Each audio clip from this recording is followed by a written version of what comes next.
और बेटा भी दोनों पांव से विकलांग हो गया, वो भी रगड़ के चलता है। सेठ जी एक दिन पहुंचे एक गुरु जी के पास में और गुरु जी से जाकर निवेदन करा, गुरुदेव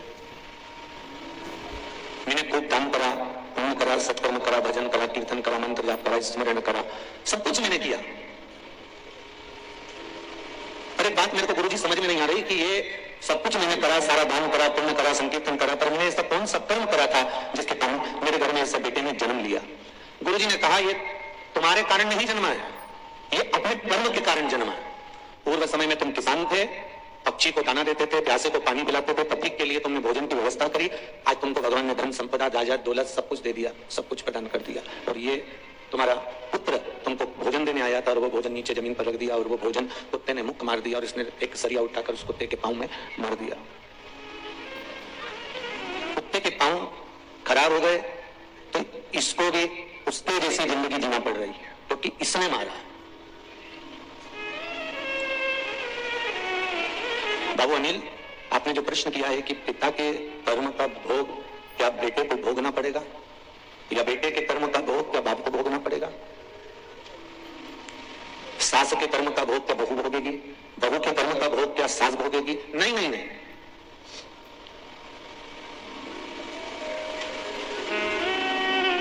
तुम्हारी कमाई का पूरा परिवार हकदार होगा, तुमने जो कमाया है उसके हकदार पूरा परिवार होगा, पर तुम्हारे कर्म का हकदार परिवार नहीं होगा, तुम अकेले होगे जो तुमको भोगना पड़ेगा।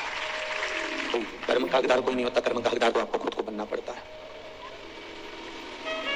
मत बुरे कर्म कर बंदे वरना पछताएगा, भगवान की आंखों से तू बच नहीं पाएगा, तू बच नहीं पाएगा।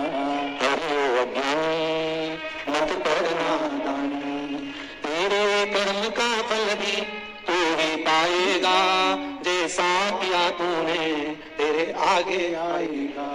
मत बुरे कर्म कर बंदे, मत बुरे कर्म कर बंदे वरना पछताएगा, भगवान की आंखों से तू बच नहीं पाएगा, तू बच नहीं पाएगा।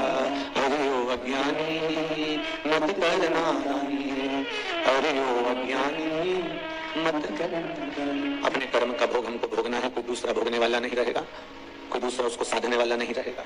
आप अच्छा करोगे आपके सामने अच्छा प्रकट हो जाएगा, आप बुरा करोगे आपके सामने बुरा प्रकट हो जाएगा।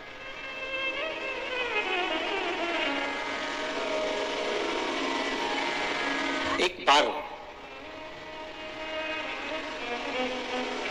पूरे नदी में, तालाब में, कुएं में, बावड़ी में मछलियां होती हैं। तालाब में भी हैं, समुद्र में भी हैं, बावड़ी में भी हैं, कुंड में भी हैं, सभी जगह मछलियां हैं, सब जगह।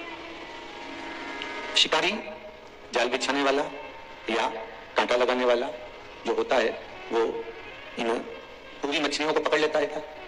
जम के तो बोलो जरा, नहीं पकड़ पाता। जितनी उसकी जाल में आती है उतनी वो पकड़ाई में आ जाती है, जितनों के लिए उसने कांटा लगाया है बस वही कांटे में फंस जाती है, सारी की सारी नहीं आती। 4 भाई हैं,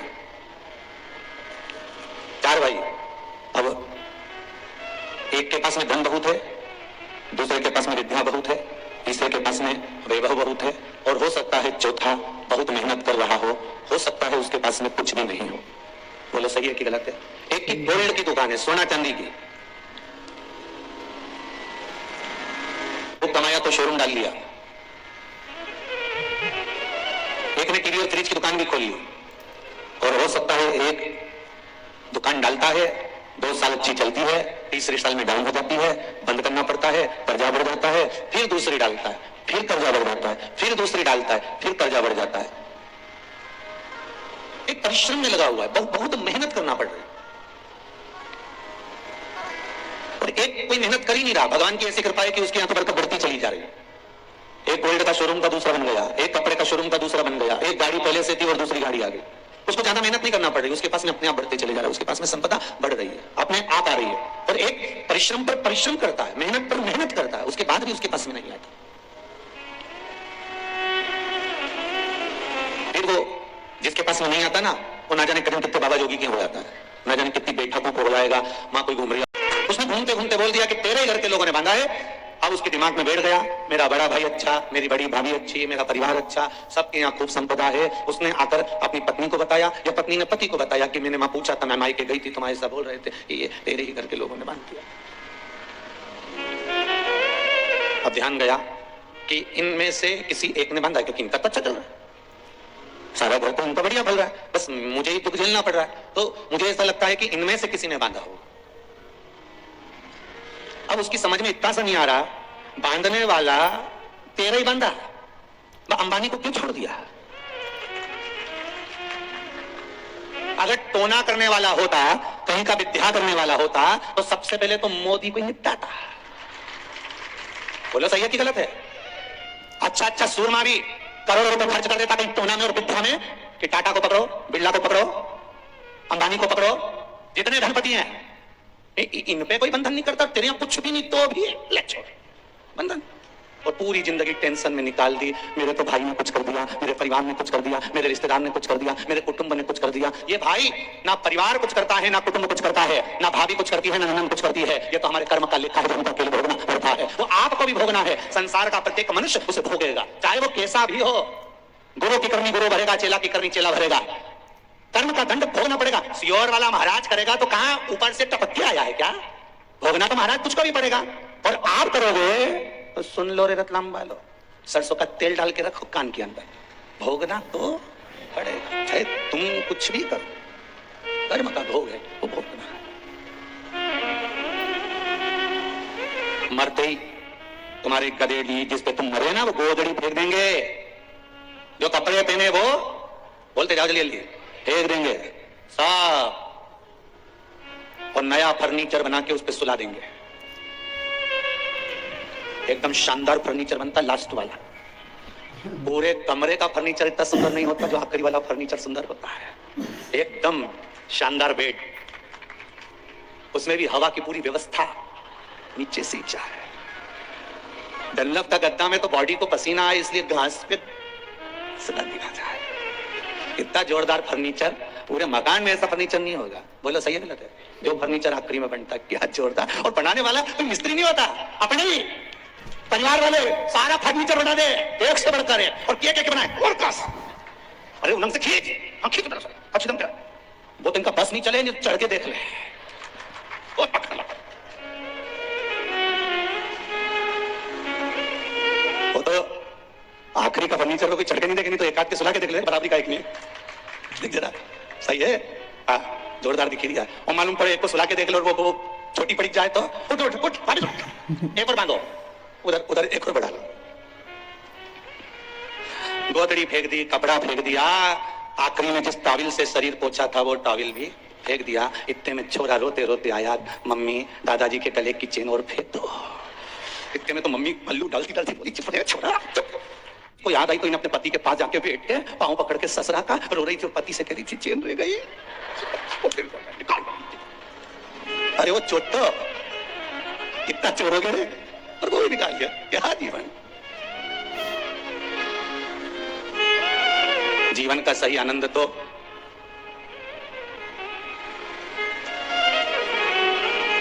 प्रेमलता संजय जी दुबे, जलज सफला सांकला, जलज जी सांकला मित्र मंडल, भंवर जी पाटीदार मथुरी वाले। सही जीवन का आनंद तो ये लोग ले रहे हैं जो रात्रि को लोग सोते हैं उनके लिए भोजन बनाकर वो प्रकार करके लाकर चले जाते हैं। चेन यहीं पड़ी रह जाएगी, अलमारियां सब भरी रह जाएगी, अलमारी में रखे कपड़े धरे की धरे रह जाएंगे। बैसाख महीना में जो कथा मिली है ये दान और पुण्य और सत्कर्म करने के लिए मिली है कि इन हाथों से कर चलो, जिंदगी का कोई भरोसा नहीं। एक कोरोना में तो बच गए, तुम्हारे पास में और भगवान के पास में बहुत आइडिया है, तुम्हारे पास कम, भगवान के पास ज्यादा है। कोरोना जैसे सिस्टम उनके पास बहुत सारे पड़े हैं, एक आध भेज देते हैं, कोटा पूरा कर देते हैं। भगवान को धन्यवाद दिया करो कि दादा बड़ी कृपा करी, जो कोरोना से हमको बचा लिया, तो हमने यहाँ से महापुराण की कथा सुन ली। ये आपकी कृपा है, करुणा है, उदारता है, नहीं तो कहाँ कथा मिल रही थी। ऊपर सुनते हैं, अभी तो ना जाना कौन सा जन्म मिल गया होता, मेंढक मेंढक बन गए होते, कुएं में पड़े होते, कौन सा जन्म मिल गया। हाँ जुआ बन जाते तो बात दूसरी थी, एक के खोपड़िया में बैठ के सुनी लगा। और जीवन है और यूनिट से कुछ हमारे बोले 84 लाख योनियां मनुष्य को काटना पड़ती है, जिसमें 20 लाख योनि तो वृक्ष की है, लता पत्र पत्ते डाली इसकी योनि है 20 लाख। और उसमें भी वृक्ष कहते हैं हमको आम का पौधा मत बनाना, हमें बेर का पौधा मत बनाना, हमें फूल का पौधा मत बनाना। भगवान से कहते हैं कि हमें ये पौधा मत बनाना। क्यों? आम का पौधा बनाएंगे तो लोग पत्थर मार के जाएंगे। आम का वृक्ष पर आम का जो पेड़ होता है ना, इसको देखकर समझ जाना जिसने जिंदगी में सबसे ज्यादा गाली बकी होती है, खूब गाली दी होती है, बात बात में दे दिया जाए, खूब गाली दे, आखिरी में आम का पेड़ बन जाए। और जिसको उनके भी बहुत जुड़े लोग, फर्ज है, खूब जुड़े एकदम। बस ऐसे तो तुम मत चिंता करना, तुम तो कहीं नहीं बनोगा, क्योंकि तुम सब शिव महापुराण की कथा सुन रहे हो, जितने आस्था चैनल पर सुन रहे हैं, फेसबुक यूट्यूब पर सुन रहे हो, और आप लोग पंडाल में सुन रहे हो, ये तो आपका भाव है, साधुवाता है, तो ये आनंद की अनुभूति है। कभी कभी शिव महापुराण की कथा ये कहती है कि कभी कभी जिंदगी में भगवान देवाधिदेव महादेव परीक्षा भी बहुत लेते हैं, और कभी आपके भजन का जब बल बड़ा होता है,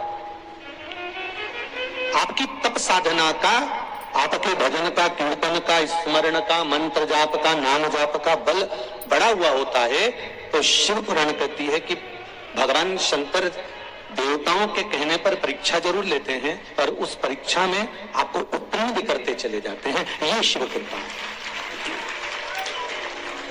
ये शंकर भगवान की कृपा, ये शिव करुणा। तेरा ही दिया मैंने खाया पिया है, तेरा शुक्रिया है, तेरा शुक्रिया है, मुझे भोले बाबा ने बहुत दे दिया है, तेरा शुक्रिया है, तेरा शुक्रिया है। परीक्षा के साथ में भगवान उत्तीर्ण भी करते हैं। श्री शिवाय नमस्तुभ्यम। हर हर महादेव। पूज्य प्रदीप मिश्रा जी ने आज कथा में बहुत अच्छी बातें बताई हैं। पूज्य प्रदीप मिश्रा जी ने बताया है कि जरूरी नहीं है कि सभी की किस्मत एक जैसी हो। अगर 4 भाई हैं तो सबकी किस्मत अलग अलग होती है। किसी के पास पैसा, किसी के पास वैभव, किसी के पास औलाद, सभी तरीके से अलग अलग किस्मत होती है और अलग अलग भाव होते हैं। पूज्य प्रदीप मिश्रा जी ने कथा में बताया है कि हमें कभी भी किसी की बरोबरी नहीं करनी चाहिए। जितना भी हमारे पास है उसी में हमें भगवान का नाम लेकर उसी में खुश रहना चाहिए। और पूज्य प्रदीप मिश्रा जी ने ये भी बताया है कि जो इंसान बहुत ज़्यादा गाली बकता है तो उसको अगले जन्म में भगवान जी आम का पेड़ बना देते हैं, जिस पर लोग पत्थर फेंक फेंक कर मारते हैं। पूज्य प्रदीप मिश्रा जी के उपाय और कथा अगर आपको पसंद आई तो लाइक, कमेंट और शेयर जरूर करें, और कमेंट बॉक्स में हर हर महादेव अवश्य लिखें। श्री शिवाय नमस्तुभ्यम। आशा करती हूँ कि आपको मेरे चैनल पर पूज्य प्रदीप मिश्रा जी के उपाय और कथा बहुत ही अच्छे लगते होंगे। श्री शिवाय नमस्तुभ्यम।